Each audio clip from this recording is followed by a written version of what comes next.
Културно-уметничкото друштво Орце Николов одбележува 80 години постоење. За овој значаен јубилеј со Сашко Козаревски во продолжение. Добро утро. Добро утро. Веќе може добар ден да си кажем. Можеме, да, слободно. Може, да. Навистина значаен јубилеј, 80 години постоење. Како ќе го одбележите овој јубилеј?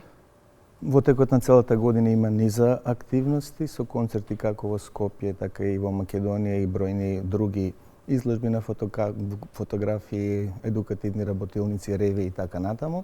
Меѓутоа, централните свечености веќе почнуваат утре во Националната опера и балет со еден свечен генерацијски концерт и со пригода изложба на фотографии кој што ќе биде во фојето на операта и балетот. Ако фолклорот е синтеза на културата на еден народ низ вековите, тогаш неговата современа презентација представува момент на соочување со самите себе и со целиот свет. Како се носите вие со модерните предизвици? Секогаш, одејќи по најпрестижните фестивали во земјата и во светот, црпиме постојано искуства, користиме нови едукативни методи за да се повеќе им ја доближиме оваа материја до младата популација и на некој начин да им прикажеме што навистина вредат овие наши фолклорни богатства. Како не велите презентација низ целиот свет? Како не доживува нас светот онаму каде што патувате? Ние имаме живописни прво и бои на носиите, музиката е прекрасна, милозвучна. Можеби ние сме малку повеќе пристрасни во моментот во прикажување на оно што е наше, но како реагира светот? Значи, за вредноста на македонскиот фолклор доволно говори само нашиот ансамбл кој што има освоено 400 награди и признанија. Во една таква мала земја е сублимирано такво фолклорно богатство и често ние говориме она што е Бразил во фолклорот, тоа е Македонија, Бразил во фудбалот. Во фудбалот, да, Македонија во фолклорот. Да, тоа е Македонија во фолклорот. Така да навистина имаме одличен прием, а за тоа говорат и бројните написи во светските медиуми и списанија за сето тој квалитет што го поседува македонскиот фолклор. Добро, презентацијата во светот, колку е важен тој современ сценски приказ за реално и да се приближи повеќе до публиката, да се заинтересира публиката? Секогаш е многу битно да се следа современите трендови. Не треба да се интервенира во суштината, значи во самата игра, во песна, меѓутоа во начинот на презентацијата и во стилот како тоа ќе се презентира, тоа помага во привлекување на младата популација која што е сега под влијание на огромен број медиуми и затоа за да им ја доближиме таа вредност и да ги привлечеме и да ги ангажираме, неопходно е присуство на овие нови едукативни методи за да го одржиме сето она што навистина вреди во фолклорот. Фолклорот дозволува слободно современо да се мешате нешто, да па не е тоа експериментирање, туку да воведувате некои современи техники. Знаете дека постојано треба да се внимава, многу треба да се внимава. Меѓутоа не случајно бројни уметници ги користат нашите фолклорни мотиви, особено ритмите.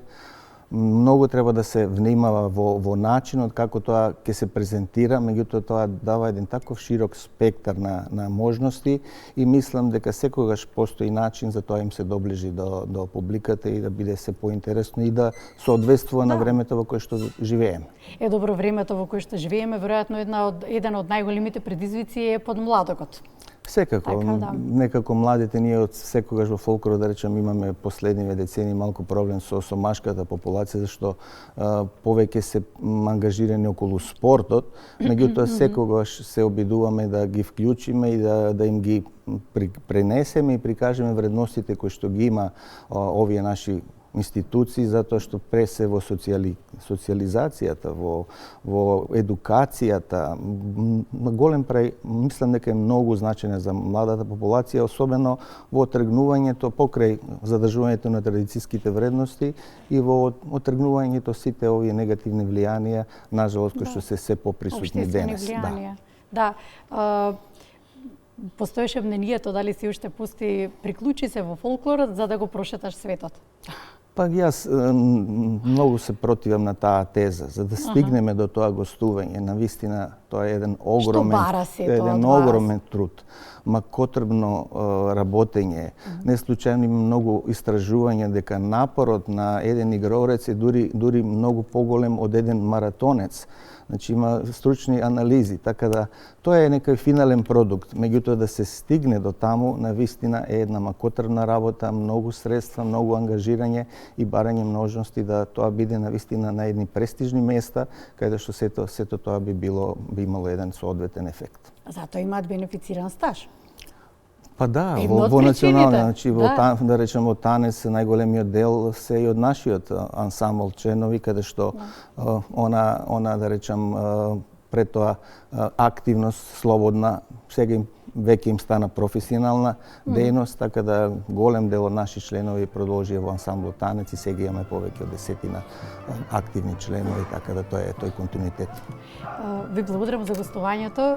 Би сакала само на крај уште еднаш да споменате како утре ќе го одбележите денот, доколку сега некој се вклучува на Македонската радиотелевизија. Да, значи тоа ќе биде свечен концерт со 5 генерации на Орцин Колос, благодарности и до гости ќе не бидат и Куд Илинден од Битола, кој што исто врвен ансамбл, кој што оваа година го одбележува 70 годишниот јубилеј, изложба на фотографии во фојето и соодветна презентација, така да мислам дека ќе приредиме една убава фолклорна вечер и благодарност до Македонската телевизија, која што секогаш ни дава несебична поддршка и да оставиме во текот на годината и да презентираме некои нови други содржини. Тука сме за вас, ви благодариме за гостувањето, благодариме за одвоеното време. Ви благодарам и вас.